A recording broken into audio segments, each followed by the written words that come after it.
Terrifiée, elle se glissa sous l'établi du garage, son corps frissonnant, implorant le mécanicien de garder le silence. Quelques instants plus tard, son beau-père, un milliardaire, entra en trombe avec ses gardes du corps, la réclamant avec fureur. Ce que les mécanos allaient découvrir dans son sac à dos ferait s'écrouler un empire. Et la petite fille noire qui était venue y trouver un abri devint la seule chose qu'ils jurèrent de protéger, quel qu'en soit le coût. Le café dans la tasse de Stéphane Dupont était devenu tiède puis froid à l'instant même où il perçut le carillon de la porte du garage s'ouvrir avec la violence d'une détonation. Il ne releva pas immédiatement la tête. 20 années à la tête du club de motards, les Faucons de Fer lui avaient enseigné à décrypter les ennuis par le son seul. Ce n'était ni le tintement nonchalant d'un routier épuisé, ni le joyeux grelot d'un client fidèle. C'était le son brut de la panique. Dans le coin de son champ de vision, il aperçut une petite ombre se faufiler derrière le banc d'outils. Trop agile, trop près du sol pour un adulte. La créature bougeait comme une bête pourchassée, une succession d'angles vifs et d'une vélocité dictée par le désespoir. Et puis, elle disparut sous sa table. L'espace entre les bottes de Stéphane et le sol maculé d'huile était juste suffisant pour qu'une enfant s'y faufile. Il sentit des doigts minuscules s'agripper à sa cheville, et une voix, à peine un souffle, trembla en s'élevant vers lui. « S'il vous plaît, ne dites pas que je suis là. » En face de lui, Laurent immobilisa son croque-monsieur à mi-chemin de sa bouche. Marc, le colosse de la bande, se tendit sur sa chaise. Les 5 faucons attablés devinrent immobiles, leurs éclats de rire s'éteignant dans l'atmosphère blafarde des néons. Stéphane fit descendre sa main avec lenteur sous la table. Une petite paume, glaciale et secouée de spasmes, se pressa contre la sienne. « Calme-toi, murmura-t-il, suffisamment fort pour son équipe, mais assez bas pour rassurer. Personne ne va rien dire à qui que ce soit. » C'est à ce moment que des phares puissants inondèrent les vitres du garage. Une Bentley Mulsanne noire, le type de voiture valant plus que le salaire de la plupart des gens sur 5 ans, pénétra sur le parking avec la précision calculée d'un fauve acculant sa proie.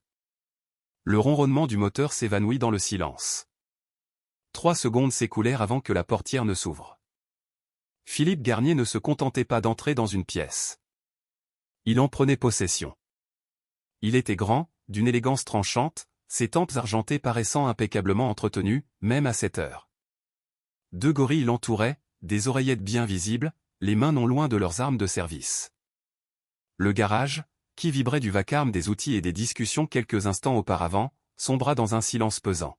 « Bonsoir. » La voix de Garnier était veloutée, de ce velours que l'on acquiert dans les conseils d'administration et les dîners de gala. Son regard balaya l'endroit tel un faisceau de recherche. « Je recherche ma fille. » 10 ans, peau noire, détresse, vraisemblablement terrifiée. Elle s'est échappée de notre véhicule il y a quelques kilomètres. La femme derrière le comptoir, Monique, qui ravitaillait la bande de Stéphane depuis plus d'une décennie, s'essuya les mains sur un torchon rêche. « Pas vu d'enfant ce soir, monsieur. » Ma belle-fille, rectifia Garnier en dégainant son smartphone. Il présenta une photo à Monique, puis à un couple qui patientait. Chloé. Elle est désorientée. Souffrante. Je dois impérativement la ramener saine et sauve. Sous la table, les petits doigts intensifièrent leur prise sur la main de Stéphane. Une sensation glaciale envahit la poitrine de ce dernier. Il avait croisé assez de menteurs au cours de sa vie pour en reconnaître un instantanément. Les mots étaient corrects, mais l'intonation était fausse. Trop maîtrisée, trop artificielle. Le regard de Garnier survola la table des faucons. Stéphane prit une longue gorgée de son café froid, affrontant sans broncher ses yeux calculateurs. Autour de lui, ces hommes irradiaient cette sorte de quiétude qui annonce l'orage. Marc fit craquer les articulations de ses doigts. Laurent s'adossa, bras croisés sur son gilet en cuir des Faucons de Fer. « L'un de vous a vu une petite fille par ici ?» demanda Garnier en faisant un pas vers eux. « On est là depuis 1 heure, » répondit Stéphane d'une voix neutre. « On a vu passer beaucoup d'huile de moteur. Aucun enfant. » Un des gardes du corps glissa quelques mots à l'oreille de Garnier. La mâchoire du milliardaire se durcit. « Elle est malade », insista Garnier, une nouvelle dureté perçant sous le vernis de sa politesse. « Elle souffre d'une pathologie. Sans son traitement, elle pourrait, quoi donc ?» Le coupa Marc, sa voix un grondement grave. « Mourir sous nos yeux. » Le regard de Garnier devint mauvais. Votre ton me déplaît. Et moi, ce sont les types en costard qui débarquent sur mon territoire qui me déplaisent, répliqua Marc. Stéphane leva la main, calmant son ami. Si on aperçoit une enfant égarée, on préviendra les gendarmes. Ça vous suffit? La tension entre eux était palpable. Garnier scruta Stéphane un long moment, et Stéphane sut qu'il était en train d'être jaugé, force, dangerosité, potentiel.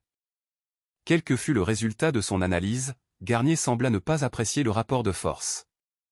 Je suis descendu à l'hôtel La Tour Apex et à Lyon, finit-il par dire, extrayant une carte de visite de sa veste pour la déposer sur la table. Garnier entreprise. Lorsque vous la retrouverez, une récompense de 10 000 € vous attend. Il fit mine de partir, puis s'immobilisa. Et messieurs, porter atteinte aux droits parentaux est un délit sévère. Je n'aimerais pas que la situation se complique. La menace resta en suspens, aussi dense que de la fumée de cigare. Lorsque les feux rouges de la Bentley eurent enfin disparu au loin, le garage tout entier sembla expirer. Stéphane écarta sa chaise avec précaution et regarda sous la table. Deux grands yeux bruns le fixaient depuis la pénombre, dilatés par la peur, mais aussi perçants. Des yeux vifs, des yeux qui en avaient trop vu pour leur âge. Il est parti, dit Stéphane à voix basse. La fillette ne bougea pas. Sors de là, petite. Tu ne risques plus rien ici. Avec une lenteur infinie, comme un animal sauvage quittant son abri, elle sortit en rampant. Son pantalon était troué aux genoux, son sac à dos violet maculé de poussière. Elle ne devait pas peser plus de 30 kilos, même trempée. Pourtant, lorsqu'elle se mit debout, elle ne pleura pas. Elle se contenta de fixer Stéphane avec un calme déconcertant. Merci pour le mensonge, articula-t-elle. Les faucons échangèrent un regard. C'en était pas un, dit Laurent avec précaution. On ne t'a pas vu arriver. Les bottes de Stéphane nous cachaient la vue. Un fantôme de sourire effleura ses lèvres. Un sourire bien trop lucide pour une enfant de 10 ans. Je m'appelle Chloé, déclara-t-elle.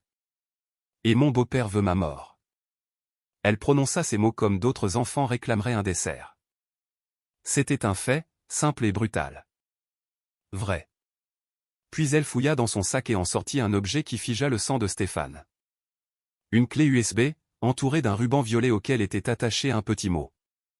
D'une écriture enfantine, on pouvait lire « Maman a dit, s'il se passe quelque chose, confie ça à quelqu'un de courageux ». Au dehors, le tonnerre roula sur les causses du lot. L'orage se préparait. Mais à l'intérieur de ce garage isolé, face à la petite fille noire qui tenait entre ses mains l'ultime volonté de sa mère, Stéphane Dupont comprit que la véritable tempête venait de commencer. Monique servit un chocolat chaud sans qu'on ait à le lui demander.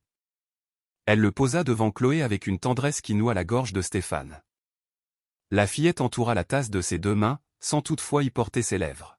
« Depuis quand es-tu en fuite ?» interrogea Stéphane en s'installant dans la banquette face à elle. « Depuis les funérailles, » répondit Chloé d'une voix blanche. « C'était il y a 3 jours. Les funérailles de maman. » Les autres faucons tirèrent des chaises, formant instinctivement un rempart autour d'elle. « Toutes mes condoléances pour ta mère, » dit Stéphane, sincèrement. Chloé acquiesça, le regard perdu dans son chocolat. Elle est tombée malade très vite. Le médecin a dit que c'était le cœur, mais, elle marqua une pause, une ombre traversant son jeune visage. Philippe a souri pendant la cérémonie. Je l'ai vu. Pendant que tout le monde pleurait, lui, il souriait. Marc laissa échapper un juron étouffé. C'est à ce moment-là que je me suis souvenu de ce que maman m'avait dit. Chloé attira son sac à dos sur ses genoux, s'en servant comme d'un bouclier. Elle m'a donné ça 2 semaines avant de mourir. J'ai dû lui promettre de le cacher. Elle montra de nouveau la clé USB. Sous l'éclairage cru du garage, Stéphane distingua un petit logo gravé sur le métal.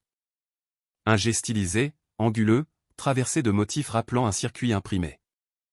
La fourchette de Laurent heurta son assiette dans un bruit sec. C'est Garnier Entreprise, affirma-t-il, la voix altérée. Tous les regards convergèrent vers lui. C'est leur clé de cryptage de haut niveau. Seuls les directeurs en possèdent. Et comment tu sais ça?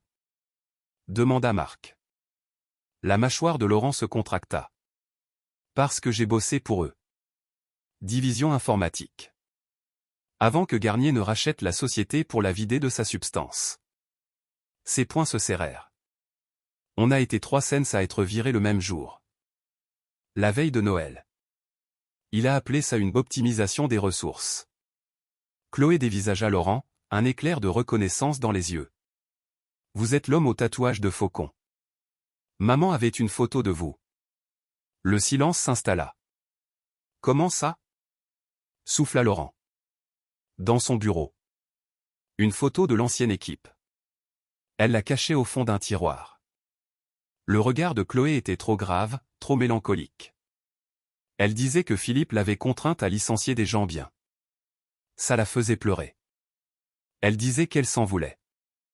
L'expression de Laurent se brisa une fraction de seconde, avant que son visage ne se referme. Ta mère, c'était Sandrine Duval. Sandrine Duval, rectifia Chloé doucement. Elle n'a jamais voulu de son nom. Philippe n'appréciait pas. Stéphane examina la clé USB. Son instinct criait au danger. Que t'a dit ta mère à son sujet?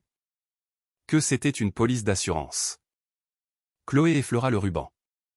Elle a dit que s'il lui arrivait malheur, ses fichiers mettraient tout en lumière. Elle m'a fait apprendre un mot de passe par cœur, sans jamais me dire ce qu'il y avait dessus. Et Philippe sait que tu l'as, conclut Stéphane. J'en ai l'impression. Il a retourné ma chambre la nuit après l'enterrement. Il a éventré mes peluches, vidé mes livres. Quand je lui ai demandé ce qu'il cherchait, il m'a empoigné le bras. Elle releva sa manche, dévoilant des ecchymoses violacées qui dessinaient la forme de doigts sur sa peau brune. Il a dit que j'avais pris quelque chose qui lui revenait. Marc se leva avec une telle violence que sa chaise crissa sur le ciment. L'enfoiré, la voix de Laurent était toujours sous le choc. Il fixa Chloé. C'est là que tu as fugué. Elle acquiesça. J'ai attendu qu'il s'endorme. J'ai pris l'argent de secours que maman avait caché dans mon armoire. 67 €. J'essayais de rejoindre ma tante dans les Pyrénées, mais sa voiture m'a repéré près d'une station-service. J'ai couru à travers champs et j'ai aperçu vos motos. Gamine futée, commenta Antoine, le plus petit des faucons, avec un hochement de tête admiratif. Ma maman aussi était futée. La voix de Chloé se fendit pour la première fois. Elle m'a expliqué comment réagir en cas de danger. Elle m'a dit, trouve des gens qui ont un regard bienveillant. Vous avez un regard bienveillant, monsieur Dupont. On avait affublé Stéphane de bien des qualificatifs au cours de son existence. Bienveillant n'en faisait que rarement partie. Il balaya son équipe du regard. Marc, revenu brisé de 2 missions à l'étranger, que seule la fraternité du club avait su rafistoler. Laurent, qui avait tout perdu le jour où des multinationales avaient décrété que les bilans financiers primaient sur les vies humaines. Antoine, dont la sœur avait été enlevée par un réseau avant qu'il ne la récupère. Fabrice, qui ne disait jamais rien des cicatrices qui zébraient son dos. Ils étaient tous des âmes cabossées qui avaient appris à devenir dangereuses par nécessité. Et voilà qu'une petite fille noire de 10 ans, couverte de bleu et porteuse des secrets de sa mère défunte, leur demandait de l'être une fois de plus. On devrait appeler la gendarmerie, lança Fabrice. Mais l'intonation de sa voix laissait entendre qu'il n'y croyait pas lui-même. Pour leur dire quoi? Rétorqua Laurent. Qu'un milliardaire est à la poursuite de sa belle-fille? En moins d'1 heure, il débarque avec une armée d'avocats, brandit les papiers de la garde et nous fait passer pour des ravisseurs. Il a raison, admit Stéphane d'un air sombre. L'argent étouffe la vérité. Il faut qu'on sache ce que contient cette clé avant d'agir. La tête de Chloé dodelinait, l'adrénaline s'estompant enfin pour laisser place à un épuisement total. Elle avait dû tenir uniquement grâce à la peur ces 3 derniers jours. Écoutez bien, ordonna Stéphane à ses hommes. On la protège cette nuit. Juste cette nuit. Demain, on avisera. Et s'il revient? Demanda Marc. Le sourire de Stéphane fut glacial. Il découvrira pourquoi il ne faut pas chercher des noix au faucon de fer. Il se tourna vers Chloé, sa voix s'adoucissant. Tu peux dormir dans le bureau, à l'arrière. Ce n'est pas le grand luxe, mais il y a un divan et la porte ferme à clé. Ça te va? Chloé les regarda tour à tour, ces hommes bourrus avec leur cuir, leurs cicatrices et leurs motos. Et pour la première fois depuis qu'elle s'était cachée sous cette table, elle offrit un vrai sourire. Merci, chuchota TL. Tandis que Monique l'emmenait, Stéphane ramassa la clé USB. Elle lui parut anormalement lourde. Laurent se pencha vers lui. Quoi que ce soit là-dessus, ça a terrifié une mourante au point qu'elle le dissimule. Ouais, répondit Stéphane en glissant la clé dans sa poche. Et ça justifie de vouloir tuer une enfant. Dehors, l'orage éclata pour de bon. La pluie s'abattait sur le toit en tôle du garage avec la régularité d'une mitrailleuse. Mais à l'intérieur, 5 mécaniciens scellèrent un pacte silencieux autour d'une tasse de café froid et d'une chaise vide. Ils venaient d'hériter d'une guerre non désirée, et ils ne s'arrêteraient pas avant que cette petite fille noire puisse sourire sans crainte. L'aube s'infiltra avec douceur par les fenêtres du clubhouse, parant les chromes des motos de reflets ambrés et dorés.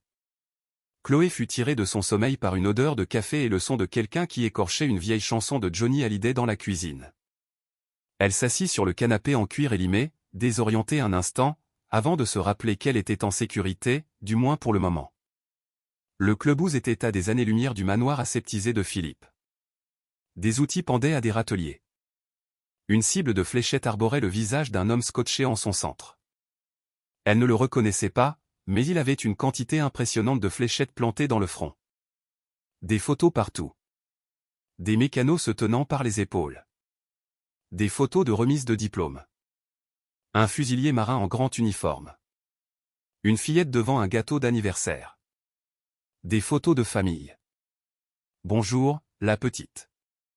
Marc émergea de la cuisine, une assiette de crêpes à la main. Avec des pépites de chocolat, ça te va? Chloé opina, soudain prise d'une faim de loup. Elle ne se souvenait plus de son dernier vrai repas. Ils déjeunèrent ensemble à une table en bois balafré qui avait dû connaître d'innombrables parties de cartes. Marc ne la surveilla pas, ne la bombarda pas de questions. Il veilla simplement à ce que son assiette reste garnie et son jus d'orange frais. Après le petit déjeuner, Chloé avisa les taches de cambouis sur le béton. « Vous avez un balai ?» Marc la regarda, surpris. « Tu n'es pas obligé, tu sais, je veux aider, » dit-elle avec fermeté. Maman disait toujours, quand quelqu'un t'offre l'hospitalité, tu rends service. C'est une question de respect. Une lueur attendrie passa dans le regard de Marc. Ta mère devait être quelqu'un d'exceptionnel.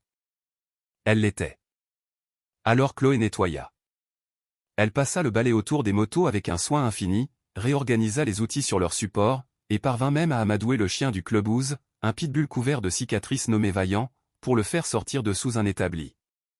Le chien s'était montré craintif au début, mais Chloé s'était assise par terre et avait attendu, fredonnant la berceuse que sa mère lui chantait autrefois. Finalement, Vaillant vint poser sa grosse tête sur ses genoux. « Putain, j'y crois pas », murmura Antoine depuis le seuil. Ce chien se méfie de tout le monde. Il a peur, dit simplement Chloé en grattant Vaillant derrière les oreilles. Comme moi. Ceux qui ont peur se reconnaissent. Dans le bureau de Stéphane, l'atmosphère était plus lourde. Il avait mis 2 heures à forcer le cryptage de la clé, ce qui s'était avéré plus simple que prévu, comme si Sandrine avait facilité la tâche. Le mot de passe que Chloé avait fourni était d'une simplicité désarmante, Chloé étoile 2015. Le prénom et l'année de naissance de sa fille. L'ultime geste d'amour d'une mère. À présent, face à l'écran, Stéphane comprenait l'étendue de la peur de Sandrine. Putain de merde, laissa-t-il échapper. Laurent, qui recoupait des registres publics sur son propre ordinateur, leva la tête. Tu as trouvé quelque chose? La mâchoire de Stéphane était crispée. Tout. L'intégralité des archives financières sur 5 ans. Des sociétés écrans, de fausses organisations caritatives, des livres de comptes pour les pots de vin. Il passa d'un fichier à l'autre, chacun plus accablant que le précédent. La Fondation Garnier Entreprises, celle qui a reçu des prix humanitaires l'an dernier. C'est une couverture.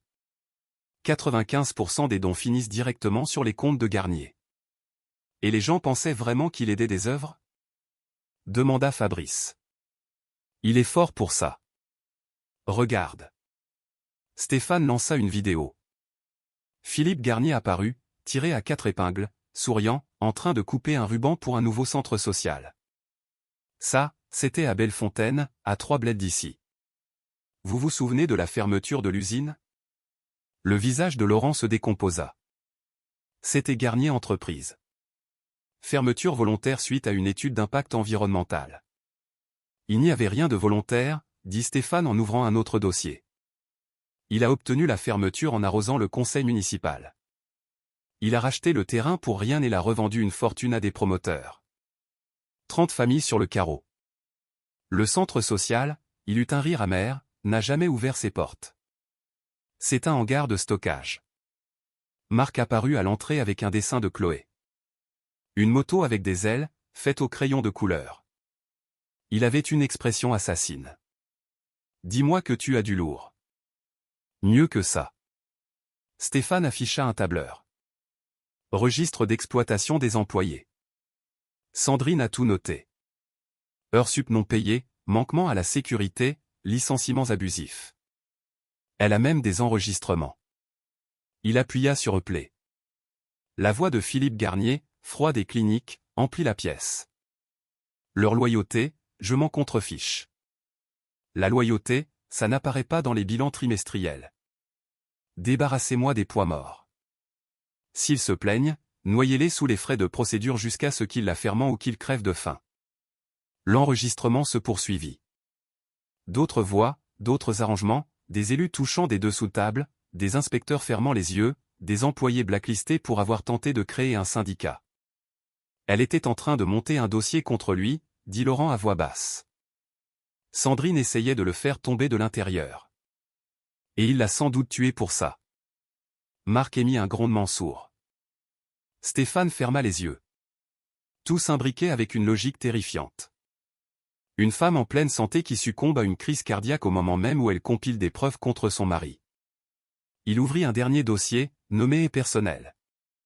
C'étaient des pages du journal intime de Sandrine, rédigées comme des lettres à sa fille. Chloé, mon étoile, si tu lis ces lignes, je suis désolé de ne pas avoir été là pour te protéger. Ton beau-père est un homme dangereux. J'ai été naïf de croire que je pouvais le changer, lui faire voir le mal qu'il faisait. J'ai tout consigné. La vérité doit éclater. Je t'en prie, donne ceci à quelqu'un d'assez courageux pour l'affronter. Je t'aime pour l'éternité, maman. C'était daté de 2 semaines avant sa mort. Les poings de Stéphane se serrèrent. Dans la pièce principale, le rire de Chloé fusa tandis qu'Antoine lui montrait comment faire briller les chromes. Pour la première fois depuis leur rencontre, elle avait l'air d'une enfant insouciante. Marc, Laurent, Fabrice et Antoine se regroupèrent sur le seuil du bureau. Ils en avaient tous assez lu, assez vu. Il a ruiné notre région, dit Laurent d'une voix sourde. Ma famille, nos proches. Et il était prêt à tuer cette petite fille noire pour que ça ne se sache pas. Était n'est pas le bon mot, le corrigea Fabrice. Il l'est toujours. Il n'abandonnera pas la traque. Stéphane se leva, les regardant un par un. On pourrait tout filer aux flics. À la police judiciaire. Laisser la justice faire son travail. Vraiment ? Le défia Marc. Tu crois qu'il a combien de juges dans sa poche ? Combien de flics ? Regarde ses dossiers. Il a des sénateurs à sa botte. Un silence tomba. Ou alors, reprit Stéphane lentement, on s'en occupe nous-mêmes. À l'ancienne. Pas avec la violence. Avec ses propres armes, l'information, l'image. On démantèle son empire brique par brique, jusqu'à ce qu'il n'ait plus rien pour se cacher. Ce n'est plus seulement protéger Chloé, ça, fit remarquer Antoine. C'est déclarer la guerre. Ouais. Stéphane tourna son regard vers la pièce principale, où une petite fille noire réapprenait à faire confiance. C'est exactement ça. Qui me suit ? 5 mains se levèrent comme un seul homme. Alors, en route, dit Stéphane. Pour Sandrine, pour tous les travailleurs qu'il a broyés, et pour la gamine qui est là et qui mérite de vivre dans un monde où les monstres ne triomphent pas. Dehors, le soleil matinal étincelait sur le métal des motos. Les faucons de fer venaient de déclarer la guerre à un milliardaire, et il comptait bien la gagner. La stratégie fut mise au point autour d'un café de routier et d'une connexion Wi-Fi piratée. Garnier à 3 talons d'Achille, exposa Stéphane en étalant des documents sur une banquette du garage de Monique. Son image publique, sa logistique et ses investisseurs de la première heure. On va frapper les 3 en même temps. Monique, Une femme aux cheveux d'argent qui avait servi des mécanos et des rebelles pendant 30 ans, leur resservit du café. Si vous avez besoin de quoi que ce soit, les gars, n'hésitez pas. Cette petite a un toit ici tant qu'il le faudra.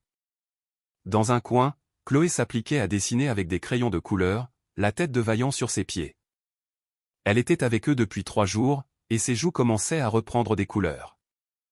Laurent, tu as toujours des entrées au syndicat des transporteurs ? Demanda Stéphane. Bien sûr, mon cousin gère une boîte de transport à Marseille. Laurent esquissa un sourire. Garnier fait appel à des prestataires pour livrer ses produits soi-disant en verre. Il ne me reconnaîtra jamais avec une barbe et une casquette. Parfait. Fais-toi embaucher. Prends des notes sur tout. Je veux des photos de ce qu'il y a vraiment dans ces camions. Stéphane se tourna vers Fabrice. Tu étais dans le BTP avant le club. 10 ans. Je sais me servir d'un marteau et la boucler. Garnier lance un nouveau chantier près de Clermont-Ferrand. Les plaintes des ouvriers affluent déjà. Salaire non versé, absence d'équipement de sécurité. Infiltre-toi sur ce chantier. Filme tout ce que tu peux. Marc fit craquer ses phalanges. Et moi ? Toi, tu restes là. Avec Antoine, vous êtes la garde rapprochée de Chloé. Le ton de Stéphane était sans appel. Si Garnier remonte jusqu'ici, vous êtes son dernier rempart. Marc acquiesça, satisfait de sa mission. Et toi ? Demanda Antoine à Stéphane. Le sourire de Stéphane était glacial. Je vais à la chasse. Garnier a une armée de communicants qui transforment le plomb en or. Il est temps de leur donner une histoire qu'ils ne pourront pas réécrire. 2 semaines s'écoulèrent, et les premières brèches apparurent. Laurent, qui portait maintenant une barbe fournie et se faisait appeler Louis, en était à sa 3e livraison pour Garnier Logistique. Le bon de livraison mentionnait des panneaux solaires recyclés. La marchandise réelle lui souleva le cœur. Il s'arrêta sur une aire d'autoroute et appela Stéphane avec un téléphone jetable. « Tu ne vas jamais le croire, » dit Laurent. Ces panneaux écolos, c'est de la camelote fabriquée dans des usines clandestines. La moitié sont défectueux.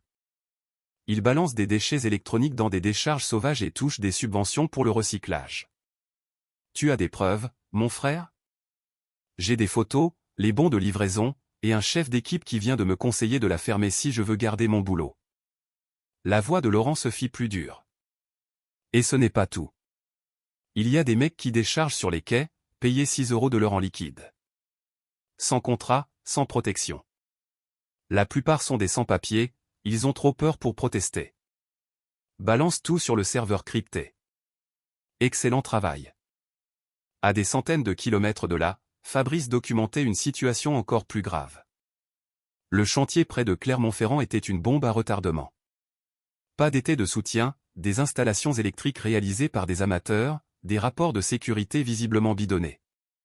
Fabrice reconnut la signature de l'inspecteur, elle figurait dans les dossiers de Sandrine.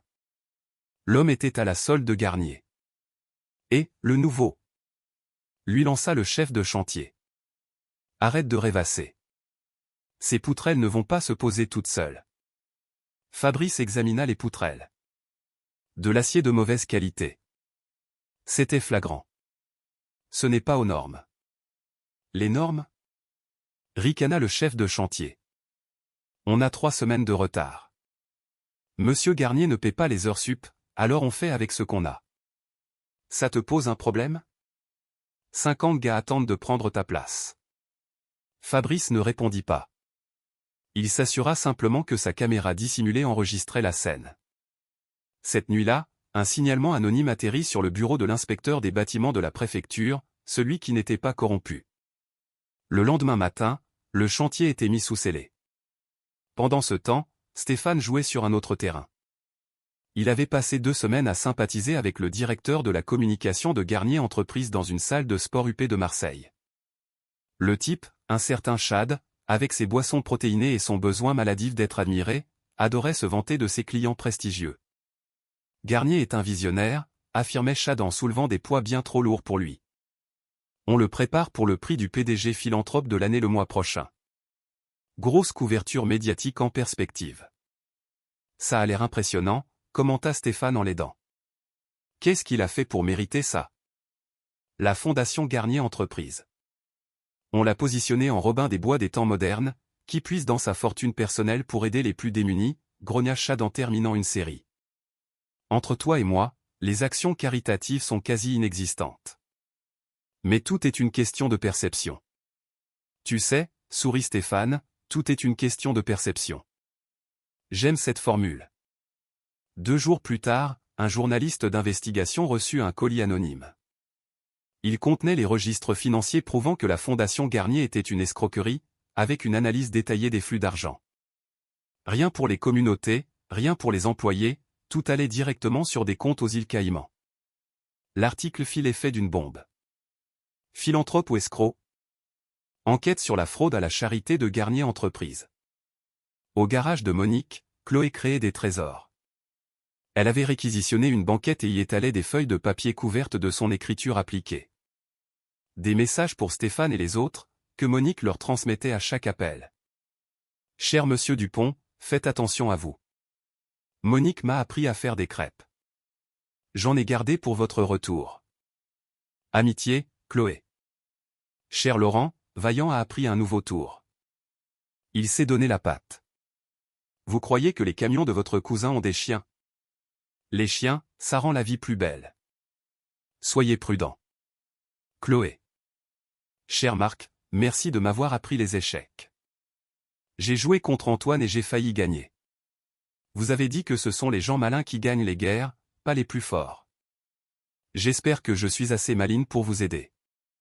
Amitié, Chloé. Marc conservait chaque mot dans la poche de son gilet et les relisait en cachette. Antoine le surprit une fois, un sourire narquois aux lèvres. Tu deviens une vraie mère poule, le vieux. Ta gueule, grogna Marc. Mais il souriait. La vérité, c'est que Chloé était devenue quelque chose d'inattendu. Un espoir. Chaque fois que la tentation d'abandonner, de fuir le danger, les effleurait, il pensait à elle, appliquée sur ses dessins, glissant des morceaux de jambon à Vaillant sous la table, riant aux blagues nulles d'Antoine. Elle était le rappel constant de la raison de leur combat. Ce n'était pas seulement une vengeance. C'était l'affirmation radicale que les innocents doivent être protégés, que les monstres doivent rendre des comptes, et qu'une petite fille noire a le droit de grandir sans avoir peur. Dans son bureau luxueux, Philippe Garnier regardait les notifications qui s'accumulaient sur son téléphone. Le cours de ses actions en chute libre, des investisseurs qui exigeaient des réunions, des journalistes qui posaient des questions embarrassantes. Des chantiers à l'arrêt, des contrats de transport résiliés. Son empire, si patiemment érigé, se lézardait. Et quelque part, sa belle-fille était toujours en vie, toujours en possession des preuves qui pouvaient l'anéantir. Il actionna l'interphone. « Envoyez-moi Didier. » Didier, son chef de la sécurité, un ancien des forces spéciales sans état d'âme, se présenta en quelques minutes. « Trouvez la fille, » ordonna Garnier à voix basse. « Le prix n'a pas d'importance. Trouvez-la, et neutralisez tous ceux qui la protègent. » La traque montait d'un cran, mais la résistance aussi. La première planque fut incendiée un mardi. C'était un vieux mas de Guy en Auvergne, propriété d'un faucon à la retraite. Chloé n'y était que depuis 6 heures lorsque Marqueville et SUV noir approchaient sur le chemin de terre. On dégage, tout de suite. Marc attrapa Chloé comme si elle était une plume, Vaillant aboyant furieusement. Antoine était déjà en train de faire vrombir sa moto derrière la maison. Ils s'enfuirent par la porte de la cuisine quelques secondes avant que les hommes de Didier ne défoncent l'entrée principale.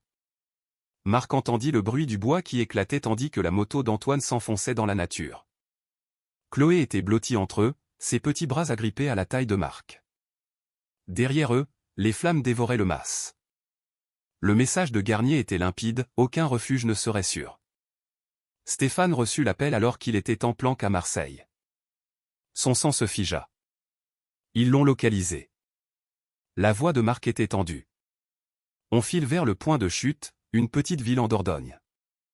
Patron, il n'essaie plus de la capturer. Ils ont tenté de nous brûler vifs. Restez en mouvement. J'arrive. Mais les mains de Stéphane tremblaient en raccrochant. Les règles du jeu avaient changé. Garnier ne cherchait plus seulement à protéger ses secrets. Il menait une chasse à mort. Les 3 semaines qui suivirent furent un enchaînement frénétique de déplacements. Chloé apprit à dormir dans des voitures, à boucler son sac en 30 secondes, à ne jamais demander quand ils arriveraient. Elle maigrit, devint plus silencieuse, l'éclat dans ses yeux s'amenuisant à chaque nouvelle fuite. Ils la firent passer par 12 cachettes différentes, des relais routiers tenus par des sympathisants, des clubhouses de motards alliés répartis sur 3 régions, la crypte d'une vieille église dont le prêtre ne posa aucune question. À chaque fois, il gardait une longueur d'avance sur les équipes de Garnier, parfois de quelques heures, parfois de quelques minutes à peine. Près de Clermont-Ferrand, Fabrice échappa de justesse à une confrontation quand 2 hommes de Didier vinrent poser des questions aux ouvriers sur d'éventuelles activités suspectes. Il dut abandonner sa couverture et s'enfuir sur une moto volée avec son matériel d'enregistrement. La mission de Laurent prit fin quand Garnier se mit à faire vérifier les antécédents de tous ses chauffeurs. Quelqu'un avait parlé. Il eut juste le temps de livrer son dernier lot de preuves à un journaliste avant de disparaître dans le réseau des faucons. L'étau se resserrait. Les cours de la bourse reflétaient la situation que Garnier s'efforçait de cacher. Garnier Entreprises avait perdu 37% de sa valeur en 3 semaines. Les actionnaires principaux exigeaient des conseils d'administration extraordinaires. La remise du prix humanitaire avait été reportée sine die. Chaque jour apportait son lot de nouvelles accusations, violation du droit du travail, fraude écologique, détournement de fonds. Dans son bureau, Garnier se tenait près de la baie vitrée, contemplant les lumières de la ville. Son reflet lui renvoyait l'image d'un homme aux abois. Il ne dormait presque plus, tenant à grand renfort de cachet et de rage. Ce n'est qu'une enfant, lui avait dit son avocat lors de leur dernier entretien. Laisse tomber, Philippe. Accuse le coup. Restructure et passe à autre chose. Mais Garnier ne pouvait pas laisser tomber. Ce n'était plus une question d'argent. C'était une question de pouvoir, une question d'ego. Le fait qu'une fillette noire de 10 ans et une bande de mécanos soient en train de détruire son œuvre lui était intolérable. C'était l'œuvre de Sandrine, même par-delà la mort.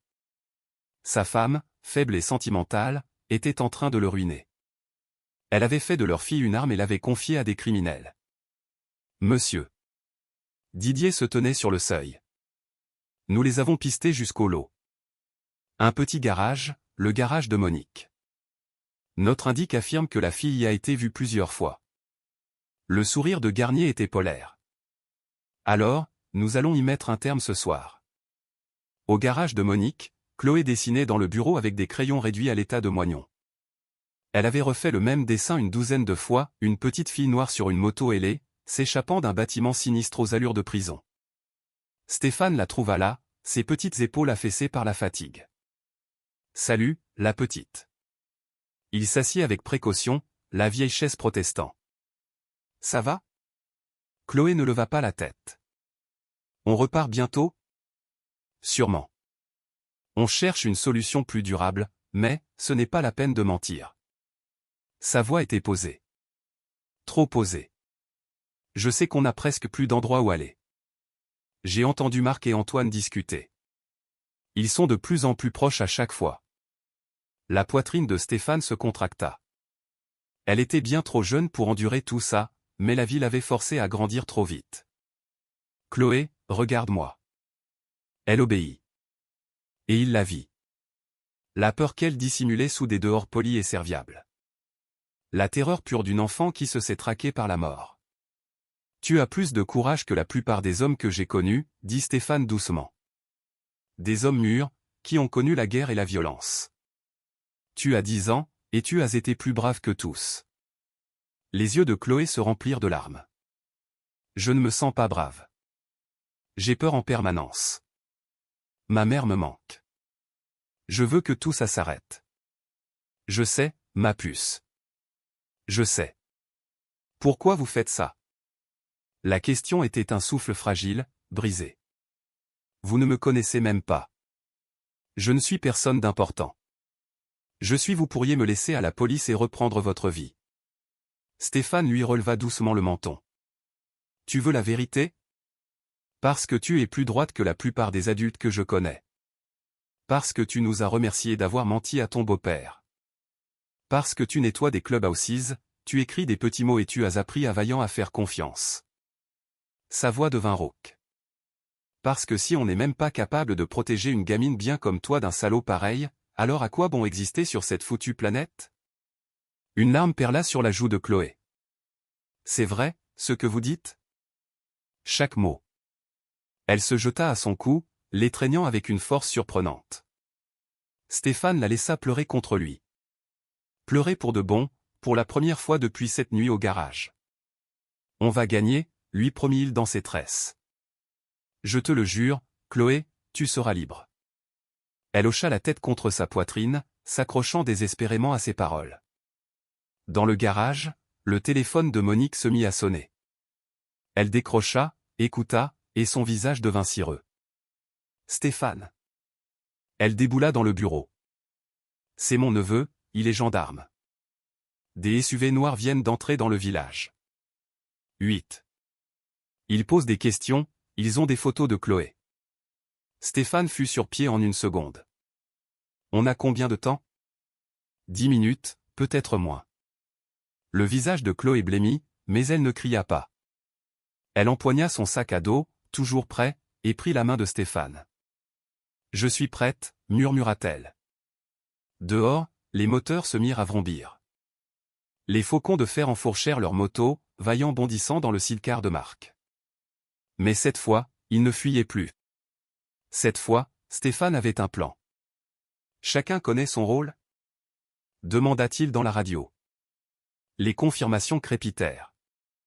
Alors, finissons-en, d'une manière ou d'une autre. Ce soir, on règle ça. Tandis que des phares se dessinaient à l'horizon, les faucons roulèrent vers l'affrontement qu'ils avaient préparé. La guerre touchait à son ultime bataille. Les SUV formèrent un cercle autour du garage de Monique, tels des loups encerclant leur proie. Didier descendit le premier, suivi de 8 hommes en équipement tactique. À travers les vitres du garage, il aperçut les mécaniciens, tranquillement attablés. Trop tranquillement. Quelque chose clochait. En position, ordonna Didier. N'oubliez pas, la fille vivante. Les mécanos, eux, sont dispensables. Ces hommes se déployèrent. Didier s'avança vers la porte, la main sur son arme. La cloche tinta quand il entra. 5 mécanos étaient assis au bar, devant des tasses fumantes. Le plus massif, Marc, ne daigna même pas se retourner. Un problème? Demanda Monique, la voix rêche. Nous cherchons quelqu'un, dit Didier. Une petite fille noire, 10 ans. Une source fiable nous a confirmé sa présence ici. On voit passer du monde, répliqua Monique. Je ne me souviens pas de tous les enfants. La mâchoire de Didier se crispa. Il fit signe à ses hommes, qui commencèrent à fouiller les lieux. Stéphane Dupont était assis à une table dans un coin, parfaitement calme, lisant un journal comme s'il n'avait que ça à faire. Vous commettez une grave erreur, lui dit Didier, en vous mêlant d'une affaire de famille. M. Garnier souhaite simplement récupérer sa fille. Stéphane leva les yeux et sourit. Dites-moi, c'est courant d'envoyer un commando pour récupérer une enfant perdue? Où est-elle? Qui ça? Didier fut plus rapide qu'on aurait pu le croire. Il abattit sa main sur la table de Stéphane. Cessez ce petit jeu. Nous savons qu'elle était là. Nous avons des témoins, des photos. Ça fait des semaines que vous la baladez. Ça doit être épuisant, commenta Stéphane d'un ton détaché. Un café? C'est alors que Didier le remarqua. Tous les mécaniciens consultaient leurs montres. En parfaite synchronisation. Qu'est-ce que? 3-2-1, décompta Marc. À plusieurs centaines de kilomètres de là, à Marseille, Philippe Garnier était à la tribune dans la salle de bal du Grand Hôtel de Marseille. 250 personnes étaient présentes, investisseurs, journalistes, élus, personnalités du monde des affaires. Ce gala devait marquer son grand retour, une soirée pour célébrer l'engagement de Garnier Entreprises dans l'innovation durable et annoncer une nouvelle initiative caritative d'envergure. Son équipe de communication y travaillait depuis des semaines. Merci à tous d'être venus, commença Garnier, son sourire parfaitement calibré. Ce soir ne représente pas seulement l'avenir de Garnier Entreprises, mais aussi notre engagement à « les lumières faiblir ». L'immense écran de présentation derrière lui se mit à grésiller. Garnier fronça les sourcils, se retournant. Un petit souci technique, dit-il avec aisance. Un instant, s'il vous plaît. Mais l'écran ne s'éteignit pas. Il s'alluma au contraire de mille feux, affichant une vidéo. Sandrine Duval apparut, assise à son bureau. La date et l'heure indiquaient 2 semaines avant sa mort. Je m'appelle Sandrine Duval. Sa voix enregistrée emplit la salle. Et je fais cette vidéo car je suis convaincu que mon mari, Philippe Garnier, a l'intention de me tuer. Des murmures stupéfaits parcoururent l'assemblée. Le visage de Garnier vira au blanc. Coupez ça. Que quelqu'un coupe ça. Mais le système de projection avait été piraté. L'écran enchaîna sur des documents financiers, des tableurs, des ordres de virement, toutes les preuves méticuleusement rassemblées par Sandrine, tandis que sa voix poursuivait. Depuis 3 ans, je vois mon mari détruire des vies au nom du profit. La Fondation Garnier est une escroquerie. 95% des dons sont détournés vers des paradis fiscaux. Les produits durables sont fabriqués dans des ateliers clandestins. Des images apparurent. Des photos de mauvaise qualité montrant des entrepôts où des ouvriers, y compris des enfants, assemblaient du matériel électronique dans des conditions inhumaines. Date, lieu, bon de livraison, tout y était. Philippe a corrompu des inspecteurs, réduit au silence des lanceurs d'alerte et ruiné des régions entières pour améliorer ses bilans. J'ai tenté de le quitter. J'ai tenté de le dénoncer par la voie légale, mais son pouvoir est trop grand, il a trop de complices. La vidéo diffusa alors des enregistrements audio. La propre voix de Garnier résonna dans les enceintes. Les normes de sécurité, je m'en moque. Ce sont les marges qui m'intéressent. Si un ouvrier y reste, on trouve un arrangement discret. Ça coûte moins cher que de se mettre aux normes. Une autre voix. Un homme politique. L'inspection conclura ce que vous voudrez qu'elle conclue, Philippe. Assurez-vous simplement que le virement soit fait avant, d'autres enregistrements, d'autres preuves. Une avalanche de corruption, de fraude, d'exploitation, de crimes environnementaux. Puis la voix de Stéphane Dupont prit le relais. Calme et déterminé. Philippe Garnier. Vous avez bâti un empire sur les ruines de vies brisées. Vous avez anéanti des familles, ravagé des régions, et quand votre propre femme a voulu vous arrêter, vous l'avez tuée. Vous avez volé les plus démunis. Vous avez exploité des enfants. Vous avez terrorisé votre propre belle-fille. L'écran montra le bras de Chloé, couvert d'échymoses, photographié au garage. Puis les images du mât s'enflamment. Les preuves de la traque menée par Didier. Les gens que vous avez écrasés se relèvent. C'est terminé. Dans la salle de bal, ce fut le chaos. Les investisseurs se ruèrent vers les sorties. Les journalistes tapaient frénétiquement sur leur téléphone.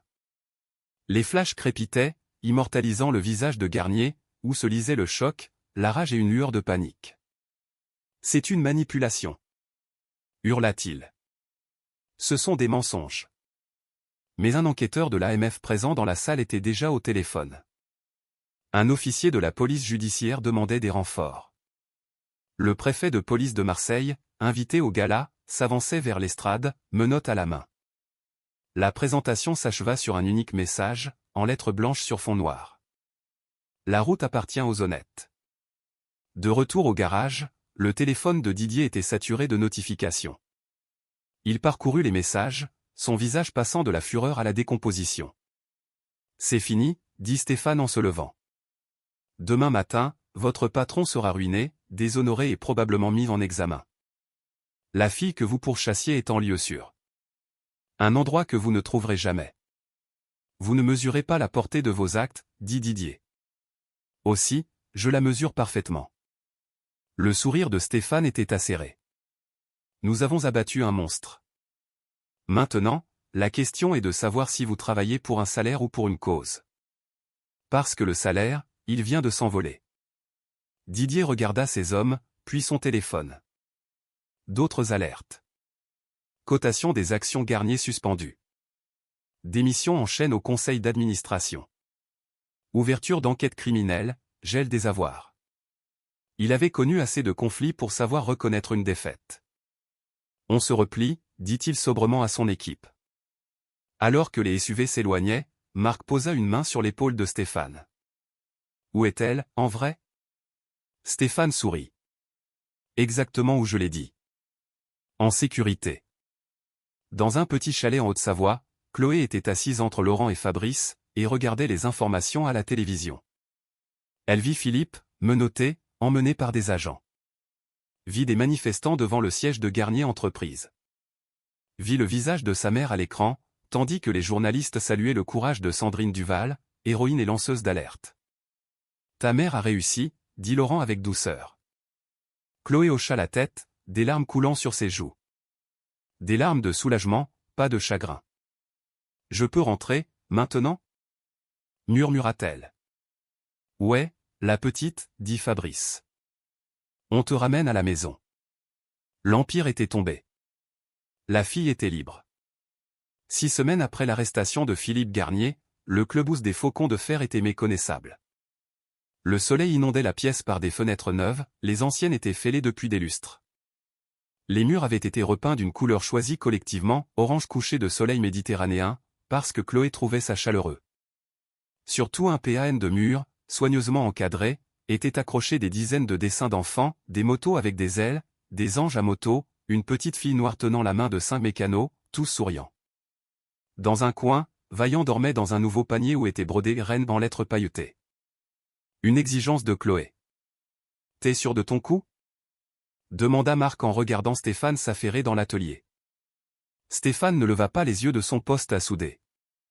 Des gerbes d'étincelles jaillirent tandis qu'il fixait la dernière pièce. C'est une promesse, non ? Ce qu'il était en train de fabriquer arracha un sourire à Marc.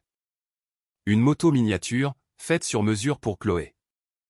Le cadre était peint en argenté, presque aussi brillant que du chrome, avec de petites flammes violettes le long des carénages, parce que le violet était la couleur préférée de sa mère, avait dit Chloé.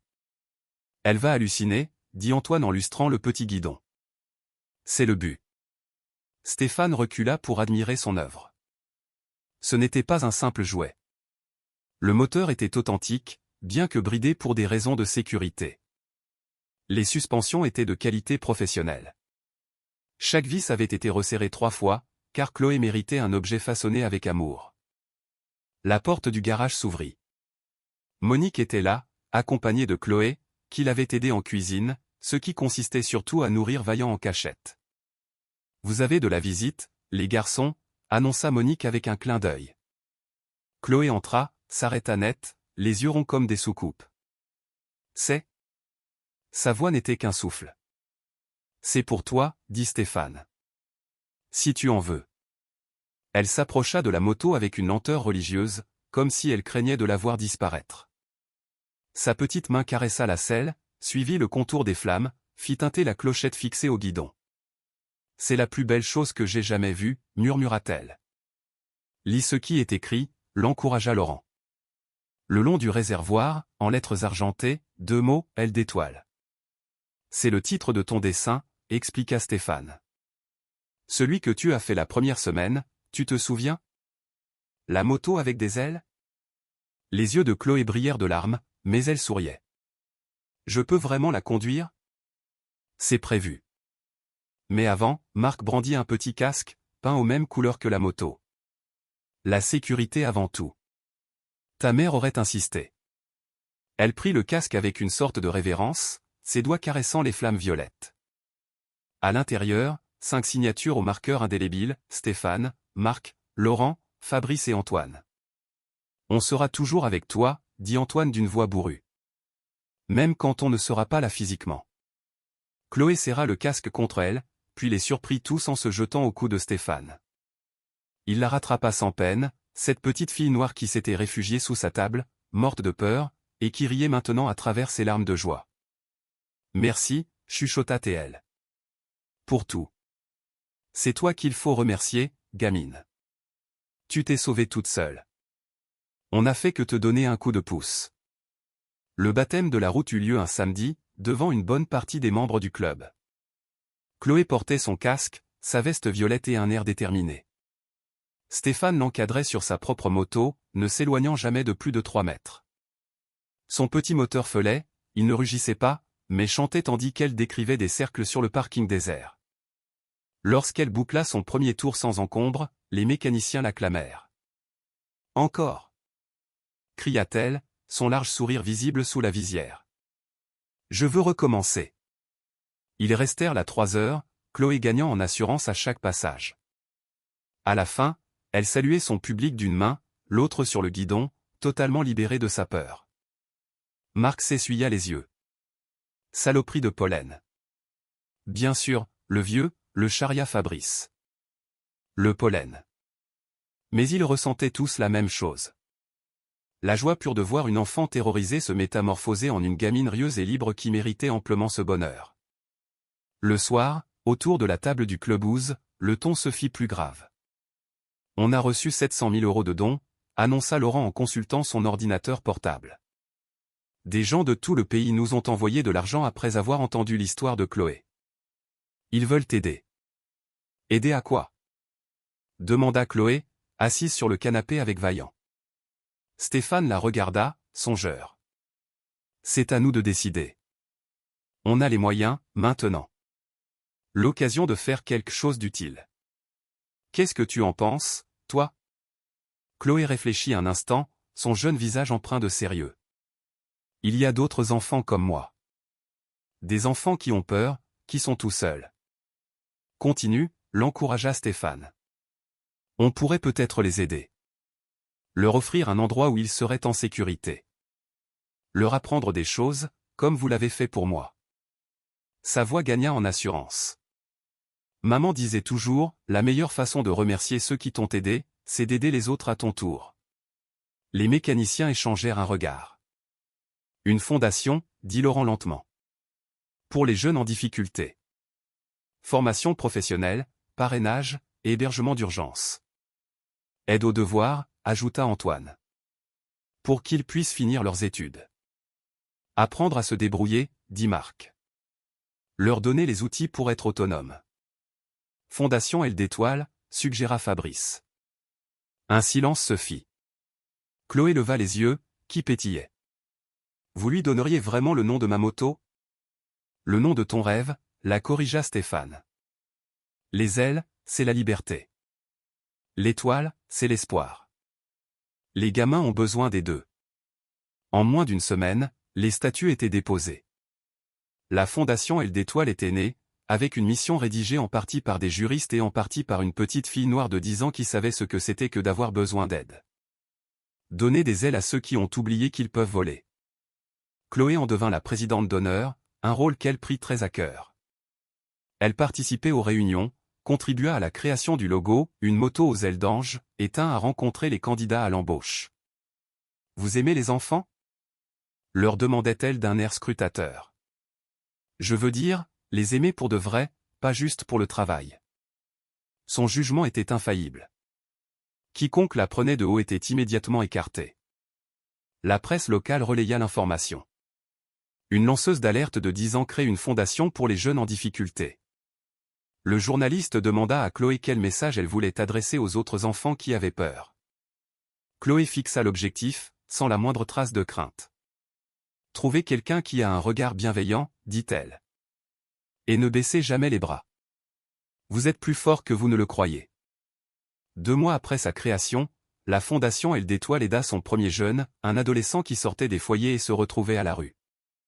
Laurent le prit comme apprenti mécanicien. Puis ce fut une jeune fille fuyant un conjoint violent. Puis une fratrie dont les parents étaient en prison. Puis d'autres encore. Chacun reçut ce que Chloé avait reçu, un refuge, des compétences, une famille. Le clubhouse se métamorphosa. Une moitié resta le QG des motards, l'autre fut transformée en salle de cours, en bureau d'écoute et en une grande cuisine où Monique donnait des leçons.